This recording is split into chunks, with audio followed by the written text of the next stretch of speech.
Hei ja tervetuloa esitykseen, jossa käsitellään UCampin lähestymistapaa ratkaisujen luomiseen urbaaneihin haasteisiin. Tässä esityksessä opit, mistä Urban Good Campissa tai lyhyesti UCamp-projektissa on kyse, mikä projektin lähestymistapa on ja mitkä olivat UCampin Helsingin toteutuksen kohokohdat. Kaupunkejamme kohtavat monimutkaiset haasteet, kuten ilmastonmuutos, asuminen ja liikenne, joita ei voi ratkaista vain yhden tyyppinen asiantuntija, yhdenlaiset instituutiot tai yksittäinen tieteen ala. Jotta näihin nykyisiin ja tuleviin haasteisiin voidaan vastata tehokkaasti, monitieteinen ja sektorien välinen yhteistyö ja yhteisön kuuntelu on elintärkeää. Tämän rinnalla tarvitaan eteenpäin suuntautuvan ja käytännöllisemmän koulutuksen kulttuuria, jotta tulevat sukupolvet oppivat taitoja, joilla varmistetaan kestävä tulevaisuutemme. Oppilaitoksilla on kapasiteettia, asiantuntemusta ja laaja yleisö, jotka mahdollistavat merkittävän panoksen. Kuitenkin järjestelmällisiä sidosryhmiä osallistavia lähestymistapoja kaupunkien haasteisiin puuttuu.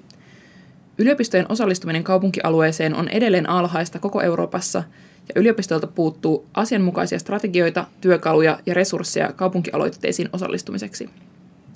Tunnistamme nämä aukot, jotka estävät ratkaisujen yhteiskehittelyä.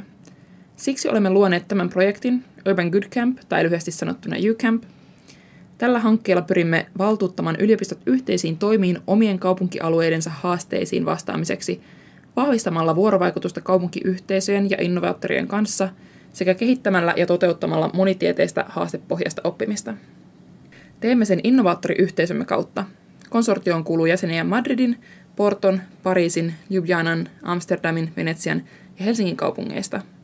Aalto-yliopisto on tämän projektin avainkumppani. Mikä on UCamp lähestymistapa pähkinänkuoressa?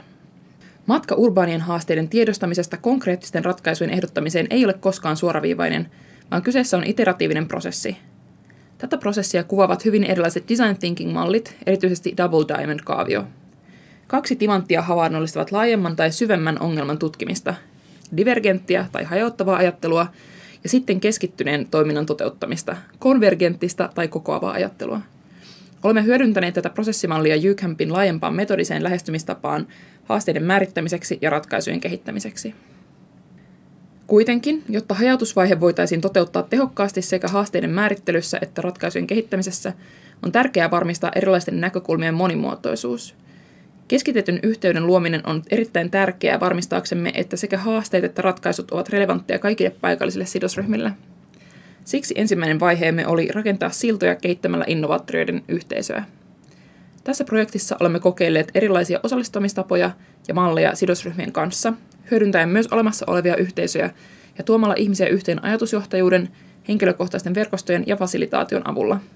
Yhteisö ei merkitse pysyvää ryhmää, kiinteää aikataulua. Itse asiassa meillä on ollut vaihtuvuutta yhteisössämme, mikä todella auttoi monipuolistamaan näkökulmia.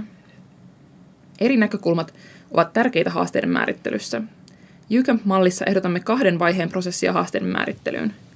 Tehtyämme perinteisempää tutkimusta työpöydän ääressä sekä laadullista tutkimusta, täydensimme sitä tulevaisuuden ajattelun ideointimenetelmillä, kuten kartoituksella ja horisonttien tarkkailulla.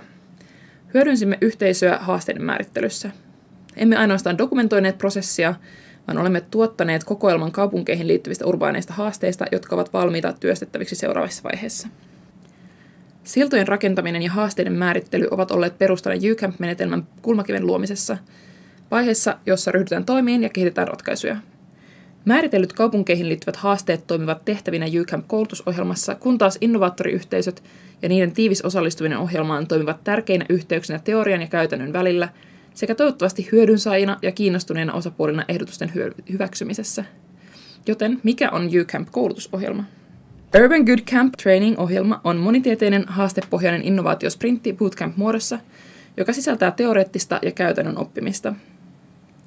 Pääkohderyhmiä ovat opiskelijat, tutkijat ja yhteisön eri tieteenalojen sidosryhmät, ja sen kesto on vähintään 16-42 tuntia. Ohjelman tavoitteena on auttaa osallistujia kehittämään pehmeitä taitoja, kuten kriittistä ajattelua ja systeemisiä lähestymistapoja innovaatioihin, samalla kun he lisäävät osaamistaan relevanteista valituista urbaaneista haasteista.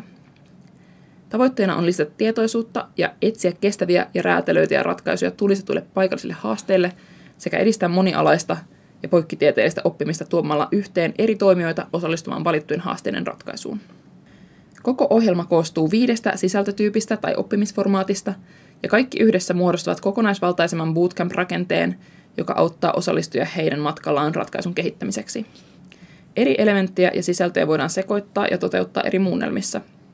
Ohjelma koostuu vähintään 6 luennosta, 2 koskien kansainvälisiä käytäntöjä, 2 yleisiä aiheita ja 2 paikallisia aiheita, 8 tunnista työpajoja, 2 vierailusta, 4 mentorointisessiosta ja lopputapahtumasta, jossa jaetaan kokemuksia ja ratkaisuja muille sidosryhmille. Tulokset lyhyesti. 6 kaupunkia, 12 haastetta, 6 bootcampia, 12 vierailua, 180 osallistujaa, 24 mentoria. Tutustu materiaaleihimme osoitteessa www.urbangoodcamp.eu.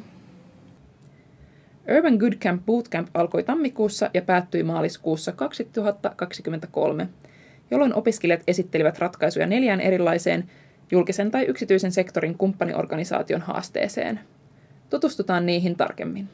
Vuonna 2021 käynnistetty Helsingin kiertotalouden klusteriohjelma pyrkii edistämään kiertotalouden innovaatioita ja liiketoimintaa sekä auttamaan kaupunkia ilmastotavoitteidensa edistämisessä. Kiertotalouden klusteriohjelman tulevan toimintamallin suunnittelussa täytyy huomioida sen tavoitteet. Opiskelijoiden ehdottama malli keskittyi siihen, miten klusteri voisi auttaa tuomaan kiertotaloutta osaksi rakennusalaa Helsingissä. Ehdotuksen 3 pääkohtaa olivat fasilitointi, referenssiprojektit ja asetukset. Kävelyn tärkeys kulkumuotona jää usein huomiotta. Ensinnäkin kiehtovimmat alueet asettavat usein monimutkaisia haasteita koko liikennejärjestelmälle. Toiseksi kaupungit ovat täynnä esteitä jalankululle. Muun muassa kivet, joet, aidat ja rautatiet asettavat esteitä liikkumiselle. Kolmanneksi talviolosuhteet liukkaine tai lumen peittäminen jalkakäytävineen lisäävät haasteita kävelylle. Lisäksi julkisesta ja yksityisestä hallinnosta johtuvat ristiriidat voivat haitata edistystä. On tärkeää varmistaa, että yhteiskuntamme on inklusiivinen kaikille, myös lapsille, vanhuksille ja vammaisille. Ruoan ekosysteemin ymmärtäminen on tärkeää kestävän kaupunkiasumisen kannalta. Rescue Club on impact- ja foodtech-yritys, jonka tavoitteena on päästä eroon ruokahävikistä kaksisuuntaisen digitaalisen alustan avulla. Sovelluksen, joka yhdistää ruokaa myyvät yritykset ja käyttäjät. Yhteistyö sidosryhmien, kuten kaupungin, ruoka-apuorganisaatioiden, ravintoloiden, ruokakauppojen ja kansalaisten kesken on avainasemassa kehitettäessä tehokkaita työkaluja ruokahävikin vähentämiseen Helsingissä. Maailmastamme on tullut entistä kytkeytyneempi ja elintarvikkeiden toimitusketjut ovat pidentyneet. Kasvipohjaisen ruokavalioon siirtyminen tuo mukanaan haasteita muun muassa lisääntyneen riippuvuuden kasviproteiinien maailmanlaajuisista toimitusketjuista. Meidän on suunniteltava uudelleen elintarvikejärjestelmämme ja luotava paikallisia toimitusketjuja. Yhteistyössä kaupunkitutkimus- ja innovaatiotoimintayksikkö SpinUnitin kanssa opiskelijoita pyydettiin pohtimaan, miltä kaupungit näyttäisivät, jos ne tuottaisivat kaiken tarvitsemansa ruoan, sekä miettimään uudelleen ruokajärjestelmää ja tapamme kuluttaa. Opiskelijat käyttivät backcasting-menetelmää luodakseen tulevaisuuskuvia ja tunnistaakseen toimintaperiaatteita muutoksen edistämiseksi. Nämä sisällöt yhdessä muodostavat kokonaisvaltaisemman bootcamp-rakenteen, joka auttoi osallistujia ratkaisun kehittämisessä eri elementtien kautta. Näitä elementtejä voidaan sekoittaa ja sovittaa yhteen eri muunnelmien toteuttamiseksi tarpeen mukaan. Palaute tästä ja muista bootcampeista on integroitu UCamp-työkalupakettiin, joka löytyy UCamp-verkkosivustoltamme. Voit myös etsiä videoitamme YouTubesta. Kiitos ja pysytään yhteydessä. Lisätietoja on osoitteessa www.urbangoodcamp.eu.